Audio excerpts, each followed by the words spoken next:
Bueno, pues ya estamos aquí de regreso abordando hoy aquí en Vigo Debate el tema de los abusos a menores, decíamos un asunto delicado obviamente, pero que está de actualidad en los últimos años. No quiere decir que antes no los hubiera, sino que bueno, pues estaban, digamos, soterrados, ahora han salido a la luz para bien, para ser denunciados. Decía yo que hablaremos del tema de los abusadores, hemos hablado de las víctimas. ¿Qué lleva a una persona a cometer un abuso? Y especialmente a un niño o una niña menor de edad, de corta edad, sin sexualidad formada. Pues puede ser temas tan variados como la experiencia vivida temprana. Hay un porcentaje, no es constitutivo de generalización, pero un porcentaje de personas que, habiendo padecido abusos sexuales en su infancia, se convierten en abusadores. Esto se hace más especial cuando entran en la adolescencia, en la edad adolescente. Perfiles obsesivos, personas con problemas de relaciones sociales, falta de habilidades a la hora de relacionarse con otras personas, ya sean heterosexuales o homosexuales, porque no podemos poner diferencia en cuanto a la orientación sexual, homosexual o heterosexual en el fenómeno del abuso sexual. Entonces, dificultad para establecer relaciones con personas de su misma edad. Una erótica construida a nivel mental en el que aparecen simbolismos que generan sensaciones o impulsos muy intensos con personas con un déficit de autocontrol que pueden tener otras adicciones, con lo cual ese impulso elevado necesitan satisfacerlo y lo cumplen. Un poco el perfil sería ese y generalmente personas de más de 21 años hasta los 50 son los más habituales. Sí hay el perfil de las personas mayores de 50, pero ya se va reduciendo mucho el número. Pero aquí estamos un poco en pañales, porque las denuncias han sido tan pocas y los estudios han sido tan pocos que estos porcentajes no podemos decir que sean muy definitivos. ¿Pueden ser considerados de alguna manera, o en alguno de los casos, enfermos? Porque también hemos escuchado, ¿no?, por parte de estamentos que han intentado, no digo tapar, pero proteger, digamos, o en plan, no, bueno, es que están enfermos y deben ser tratados como enfermos y no como culpables únicamente. Solo hay un perfil que podemos hablar de una tipología patológica, que es el perfil del psicópata. Ahí sí que entramos en una patología, pero que no son la mayor parte. La mayor parte son personas que sí tienen un trastorno, que tiene que ver con esto que estamos diciendo, factores emocionales, psicológicos, de control, de falta de asertividad, de impulso inmediato, de traumas, de adicciones, pero que son plenamente conscientes de su conducta y del valor real que tienen. Yo creo que, bueno, vosotros sabéis mucho más de eso, pero yo creo que el perfil de lo que yo digo en mi experiencia procesal, en mi experiencia en el juzgado, pues hay de todo, porque tenemos desde aquel que no destacaba absolutamente en nada y era un perfil tímido, etcétera, pero luego tenemos pues un caso muy sonado en nuestra ciudad que se acaba de juzgar, por ejemplo, de un hostelero que, al contrario, su modus operandi era el echar por fuera, la prepotencia, y casi a la luz pública, ¿no? Exacto, Era casi darse, conocido. alardear de este tipo de cosas. Entonces, no lo sé. Ahí, este es un supuesto, lo que decíamos de los hosteleros, un supuesto todavía, por supuesto, sin condenar y sin solamente juzgado y pendiente de sentencia. Pero a lo que voy es que los perfiles, desde luego, son totalmente diferentes. Desde mi punto de vista, que hay de todo, o sea, no podemos establecer, como en la antigua criminología. ¿Algún punto en común pueden tener? Por ejemplo, esa capacidad de manipulación. No sé si es una persona tosca y no tienes esa habilidad de manipular a ese niño. Sí que esa es una capacidad bastante común en estos perfiles. Sí, la falta de control de impulsos. Y luego en muchos de los abusadores hay también el que arrastran de su propio pasado hechos traumáticos que no tienen por qué ser abuso, que en muchos casos es, pero en otros no, que puede ser pues o una educación muy estricta o a lo mejor todo lo contrario, demasiada exposición. Porque a veces centramos los abusos solo en la parte que es violación, agresión sexual, tocamientos, felaciones, masturbaciones, pero nos olvidamos que abuso también es la exposición temprana. Si tú a un niño o una niña les pones con 7 años a ver una película pornográfica, eso es abuso. Sí. Si tú mantienes relaciones sexuales sin ningún tipo de ocultismo delante del niño continuamente, eso es abuso sexual. Y a veces nos olvidamos que eso genera tanto daño, o igual o más, que el propio abuso por agresión, Claro, no, y está recogido porque en el realmente Código Penal, estás, de hecho, exacto, sí. estás dañando su desarrollo psicológico, sexual y social. Y ese daño es muy grave y a veces pues muchos padres no son conscientes de que dejar a su hijo con 7, 8, 9 años con internet y que pueda acceder a pornografía, estamos siendo partícipes de que ese niño sufra un daño y un daño de abuso. Entonces es un tema bastante comedido. En cuanto a esto, claro, los perfiles son muy variados porque estamos hablando de distintas formas de abuso y entonces hablamos de que a lo mejor un violento tira más a una agresión sexual, pero hay un manipulador que tira más al modo que no lleve tanta violencia. Por eso lo que decía Carlos, es difícil hablar de un perfil muy concreto, ¿no? Hablamos de... Y luego la accesibilidad a los niños, la posibilidad de acceder a ellos. Eso es importante. Hace poco en Ibiza, sabes que ahora en determinados trabajos, si tienes posibilidad de estar con niños, te exigen un certificado. De idoneidad relacionado bueno, pues con... hace poco salió una investigación de que en Ibiza la mayoría de extranjeros que pedían trabajo, cuando se le pidió el certificado de hostelería relacionado con campamentos de niños, tal, la mayoría dieron miles porque el certificado, a la hora de pedir el certificado, tenían delitos.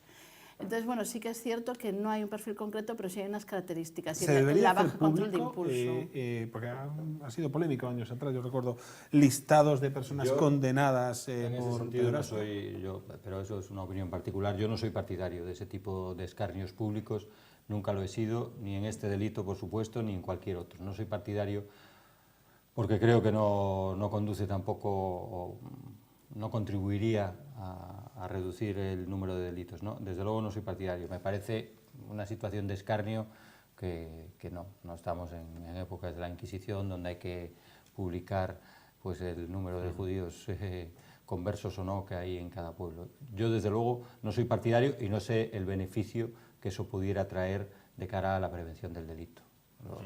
No tengo datos y no lo puedo decir, pero creo que mucha influencia no iba a tener. Como decías antes, cuando hay un agresor tiene que haber una consecuencia, un castigo siempre, ¿no? Tiene que haber un control de impulsos y el control de impulsos a través de la consecuencia está ahí. Tiene que haber un apoyo terapéutico, esa persona tiene que reconocer que tiene un problema y recibir ayuda por ello. Y una supervisión, no una publicación, sino una supervisión, claro. pero no tiene nada que ver con hacerlo público, ¿no? Entre otras cosas porque se generaría más miedo en la sociedad. Una alarma social, yo creo que de todo innecesaria. Sí, como decía Inma, los antecedentes penales para eso están y para eso se controla. Además, pues como ella misma decía, sí que podría haber un seguimiento, una supervisión después de la condena, que en ese sentido sí que se está avanzando desde los poderes públicos, en el sentido de poder controlar, una vez la condena, bueno, a ti te vamos a condenar a 10 años, bueno, pero cuando salgas de prisión vas a tener una libertad vigilada, en ese sentido de que no vas a ser totalmente libre en tus actos, sino que te vamos a poder controlar de alguna manera, restringiendo lo mínimo posible tu intimidad, porque eso también, como decíamos antes, estamos en un sistema garantista que tenemos que preservar la intimidad y los derechos fundamentales de cualquier persona, incluso de estos agresores. Entonces, sí que yo creo que se pueden idear mecanismos para controlar un poco todo eso. No digo llevar pulseras ni lo que estamos acostumbrados a ver en las series norteamericanas, sino algún tipo de control pues, relacionado, pues, por ejemplo, ese certificado de idoneidad y de carencia de antecedentes penales para trabajar con menores es importante. Y eso no es una cuestión que se vaya a hacer pública, sino solamente restringida a un tipo de trabajo que es lógico para que no tengas acceso a la tentación, digamos, ¿no? Entonces, ese tipo de cuestiones yo creo que sí que servirían y que van, y desde luego las leyes van en ese camino. Porque otro tipo de eso, no sé yo hasta qué punto además a una víctima le repara el hecho de ver publicado el nombre de su agresor en la plaza pública, ¿no? Además, eso podría tirar por tierra la posibilidad de reinserción de esa persona. Y a mayores... Si existe, derecho. Pregunto. No, en algunos casos claro que existe. Además depende de las circunstancias, de la edad, de cómo se siga una línea terapéutica, como acaba de decir ahora Inma.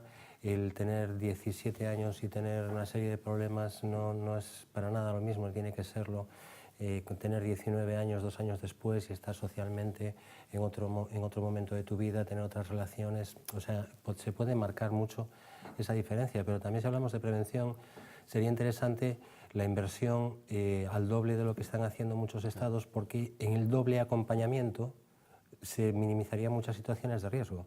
Es decir, en situaciones de campamentos, en situaciones de educación física, de polideportivos, de situaciones de exposición pública de los niños y de las niñas, si hay un doble acompañamiento, si siempre son 2 tutores, tutor-tutora, si siempre hay esas actividades abiertas, se minimiza muchísimo las posibilidades y además es que puede ayudarse a que la denuncia sea inmediata. Porque si a un niño o una niña un profesor le molesta, le hace sentirse mal, va a tener inmediatamente al otro a quien se pueda quejar. Es que me dijo y no me gustó, me hizo esto y no me gustó, porque si están solamente con esa persona, simplemente se van a inhibir. Entonces el doble acompañamiento facilitaría muchísimo el minimizar las situaciones de riesgo. O si da el paso, ¿no? Si uno es un pedófilo o un pederasta, ¿no? O no sé, diferentes perfiles. Sí, ¿no? yo el inciso que haría en el acompañamiento sería la formación también. Todos los profesionales que trabajamos con menores deberíamos de estar mínimamente formados en detección.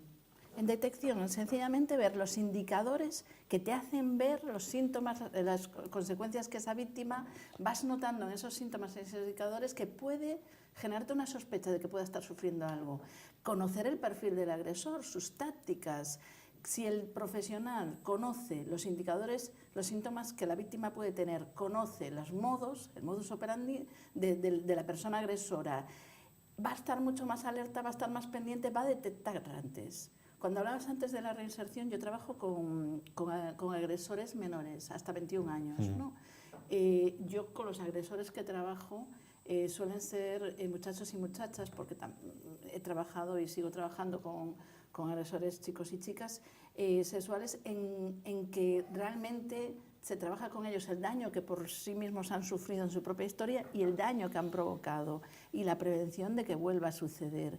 Y hay si se coge precozmente y con los medios adecuados y los profesionales adecuados, hay una posibilidad bastante alta de que eso no vuelva a repetirse. Si no se hace nada, sí que esa conducta va a haber repeticiones. Si se hace, hay una probabilidad, pero si no se hace, la probabilidad es altísima. Síntomas muy habituales es el rechazo de un niño o de una niña a seguir yendo con un entrenador o a seguir yendo a este gimnasio, o negativas a ir al colegio, y negativas a ir a casa del abuelo el fin de semana porque no se quiere quedar allí, o que rechaza el contacto, el quedarse sola con un primo. Esas son las típicas reacciones que suelen darnos la pista de que tenemos que respetar esa situación del menor o de la menor que rechaza, aunque no sepamos bien por qué o aunque no lo quieran expresar, porque sí que de verdad detrás de eso puede haber alguna situación de esas de riesgo, y se ha dado muchas veces. Porque todos los que hemos tenido niños pequeños, más o menos echamos mano del primo para que se quede, porque nosotros vamos a cenar, y si vemos a la segunda o a la tercera que no quiere esa situación, que no quiere quedarse con el primo, lo que debemos es inmediatamente recular y intentar averiguar si conseguimos que nos cuenten, o si no conseguimos que nos cuenten, hemos podido evitar una situación de riesgo. Los abusos se dan, por desgracia, en todos los ámbitos de la vida, decía yo al principio de este programa, pero es cierto que en la Iglesia han sido importantes, han sido muchísimos los casos, ¿no? Hace apenas unas semanas había un cónclave, una reunión, una cumbre en el Vaticano para abordar este asunto, por lo que significa la Iglesia, ¿no? De referente moral, ¿no? para toda la sociedad. ¿Lo ha hecho bien? ¿Debería haberlo hecho mejor? ¿Está en un momento en que está tomando el toro por los cuernos o entendéis que todavía andan con un doble juego, por decirlo así? En Alemania y en Estados Unidos parece que sí, que se lo están tomando muy en serio. Yo aquí en España, de lo que vengo leído y escuchado, yo no tengo me temo que no. información directa de esto. Sí que veo, pues desde el Vaticano, desde luego, un cambio de postura radical, ¿no? Desde la celebración de esta cumbre, por decirlo así, para abordar única y exclusivamente ese tema, reconocer la existencia del gravísimo problema y pedir perdón, etcétera. Yo creo que eso es un paso que hace 40 años, por ejemplo, ni lo hubiésemos soñado. En Alemania y en Estados Unidos, como estás diciendo tú, Emilio, sí que ha habido, pues sobre todo lo que ha habido es un montón de procedimientos de seguimiento de casos y de reconocimiento de esos abusos, etcétera. Quizá aquí lo que dices, nos falta un poco ese efecto llamada, por decirlo de algún modo, que ayude a decir a la gente, a los abusados, de decirle, mira, a las víctimas, no pasa nada, reclama, que él reclamó y no le pasó nada, etcétera, etcétera. Quizá pase algo de esto. En las bases, por lo menos en nuestra experiencia en la asociación, sí que estamos notando cambios. Son varios los colegios religiosos que sí nos están llamando para que hagamos la prevención en sus propios colegios, para que les ayudemos en los protocolos de actuación. Nosotros pertenecemos a la Federación Nacional, a FAMI, y FAMI tiene convenios con la Iglesia, con distintas entidades de la Iglesia para realizar protocolos de actuación. Entonces yo creo que en las bases sí que se están haciendo cosas. A lo mejor en la parte más cúpula posiblemente sea más postureo y más... pero sí que en las bases se está viendo que hay un movimiento. Sí es cierto que tarde elementalmente, porque la Iglesia cuando más sucedió fue más en ese momento en que eran internamientos, en que el contexto era muy adecuado, los niños iban todos a la catequesis y tal. Hoy en día ya va siendo menos intenso, pues porque hoy en día tampoco tienen tanta cercanía con los niños, ya no hay casi internamientos, luego en el seminario también casi no hay ya menores, no hay jóvenes, con lo cual ya no están. Sí es cierto que esto tiene que ver nuevamente con la prevención. Si las familias y los profesionales que rodean a los niños les enseñan que eso hay que avisarlo, si los profesionales y las familias sabemos detectarlo, ya se evita en todos los ámbitos, porque se está dando mucho en ámbitos de monitores, de actividades extraescolares, se está dando mucho en deportes, se está dando en colegios, profesores y jefes de estudios. Tenemos en nuestro ámbito de Galicia, no hablamos ya fuera de ello, y sigue siendo lo mismo, ya no irnos a un sector, sencillamente trabajar la prevención en todos los sectores. ¿Se puede acabar con este fenómeno? Si trabajamos y hacemos las cosas bien, la prevención, hace una semana, 2 semanas, no recuerdo, hablábamos de las drogas aquí. Y la pregunta era la misma, ¿no? ¿Se puede acabar con el fenómeno de las drogas? Y decían, las drogas nos han estado acompañando desde el principio de los tiempos y nos van a seguir acompañando hasta el final de los tiempos. Otra cosa es que intentemos minimizarlo. Exacto. Yo hago la pregunta, en este caso, de los abusos a menores. Con prevención, con trabajo, con persecución, con la justicia, con educación sexual, ¿se puede terminar con los abusos o hay que resignarse a? Desde luego terminar, difícilmente podemos decir que se pueda terminar algo pues, como el abuso sexual o como acabas de decir tú con las drogas. Precisamente por eso, cuando yo me refería antes a la Iglesia, me refería a los estamentos que van en vertical. Desde luego en transversal las víctimas están tomando la voz y las personas del día a día se van sensibilizando mucho más. Pues me vino también a la cabeza la reacción de la Iglesia en Australia, cómo están siendo las cúpulas de la Iglesia los que están actuando para poner a las instituciones policiales y judiciales al frente. Aquí en España los primeros pasos, por ejemplo, fue poner en la cabeza de algunas de las comisiones a posibles pederastas, con lo cual está todavía un poco lento, que creo que va a mejorar, evidentemente, porque esto sí que no tiene marcha atrás. Y con respecto a la minimización, si hacemos educación sexual formal en la escuela y obligatoria, desde luego sí que se minimizaría mucho, porque empezamos a educar a los niños ya desde antes de los 3 años, cuando hacemos educación de higiene corporal, cuando hacemos educación en comunicación, cuando hacemos educación emocional, cuando hacemos educación para el respeto mutuo de habilidades sociales, cuando hacemos toda esa educación, educamos a los niños a que tomen conciencia. Es una de las cosas que antes matizaba ella, que es importantísimo. En un niño, una niña de 4, 6, 7 años, lo más importante en el abuso es que sienten que algo no saben el qué, pero lo que sienten es que no. Entonces, con la educación sexual les enseñamos a expresar ese siento que sí, sí, y siento que no, entonces tomo medidas. Entonces, con la educación sexual formal, ya desde la primera infancia hasta la universidad, debía de ser continua y dada por profesionales, desde luego muchas de estas cosas se podrían minimizar y mucho. Sí, además yo recuerdo en un tema profesional en el que yo intervine hace ya bastantes años, era con una iglesia, pero no era la Iglesia Católica, pero era un caso aquí en Vigo. Y que la falta de conciencia de los propios rectores de aquella iglesia les llevaba a tratar, no ya de minimizar el problema, pero sino a tratar de resolver el problema por sus propios medios. Es decir, no, esto ya lo hemos resuelto en la comunidad, se llegó a decir. Entonces, alguien que no llegaba a entender la víctima, en este caso era una chica, que denunció, pues ya evidentemente después fue condenado el abusador, etcétera, pero ellos llegaban a decir que dicen, no, esto es un tema ya resuelto en nuestra comunidad.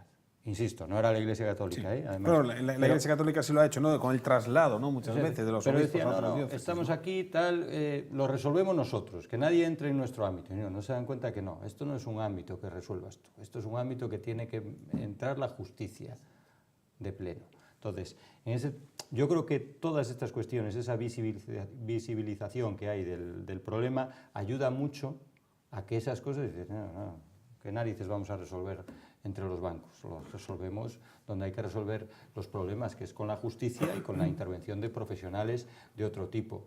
En el sentido, vale para la prevención, pero para castigar, el único que puede castigar y resolver un problema de ese tipo, como insisto, como las sociedades occidentales lo hacemos, es resolviendo pues, con una condena a un número de años de prisión y un tratamiento rehabilitador, etcétera. Pero sí, pero primero una condena. Entonces, eso también hay que fomentarlo y eso también hay que ayudar a decir, no, mira, no es un problema tuyo, no es un problema de los campamentos de Boy Scouts, no es un problema, es un problema social y es un problema de delito, es un problema de víctima y agresor. Entonces, hasta que no saque, y las víctimas y los agresores, los problemas los resuelve la justicia, ningún otro estamento lo puede hacer. No, y además hay que decir claramente, ya sea para la Iglesia o para quien sea, que el ocultar y el tapar un problema como este es un delito. Sí, eso también. Que es una de las cosas que yo eché, es otro tipo de delito. yo eché mucho menos en falta en el Vaticano, más insistencia en descubrir en qué mecanismos la Iglesia Católica se dedicó a tapar, desviar, ocultar todas estas problemáticas, porque ahí es donde tienen un punto. Y luego, yo en este tema que os hablaba, incluso eso, el propio agresor decía, se sentía, pero si a mí ya me impusieron no venir durante 3 meses Pero esto sucede al culto, esto decía, sucede en todos tal, los sectores. Cada vez que vamos a un colegio a explicar un poco al profesorado y al equipo directivo en qué consiste el tema del abuso, de prevenir, sí que es cierto que de repente siempre te espera alguna profesora, algún profesor al final y te dice, mira que yo tengo un compañero, yo creo que, y como no has dicho nada, como no has dicho nada, es que esto es meterse porque es tu compañero, porque tienes problemas. Entonces sí que yo estoy de acuerdo con Emilio que hacemos mucho hincapié en que se enjuicie al delincuente, pero por ejemplo no hacemos hincapié y cuando ese profesor luego te dice que sí, ya sospechaba algo y no lo notificó, no tiene ninguna consecuencia ese profesional. Y eso es muy importante. El deber de auxilio, ¿no? Por ejemplo, cuando hay un accidente en la carretera, uno no puede ver un accidente e irse. La omisión del deber de socorro. Pues eso no se está, porque hay un montón de profesionales que informan luego que sí, que tenían sospechas, que hubo un dibujo, que el niño dijo una frase, que hubo un indicador, pero, o que de repente ese padre siempre le da el beso en la boca y el toque en el culito y que entonces luego la niña decía, pues también, o sea, sí que luego el profesorado, el pediatra, de repente te cuentan que sí que tenían sospechas, pero no han notificado nada de nada.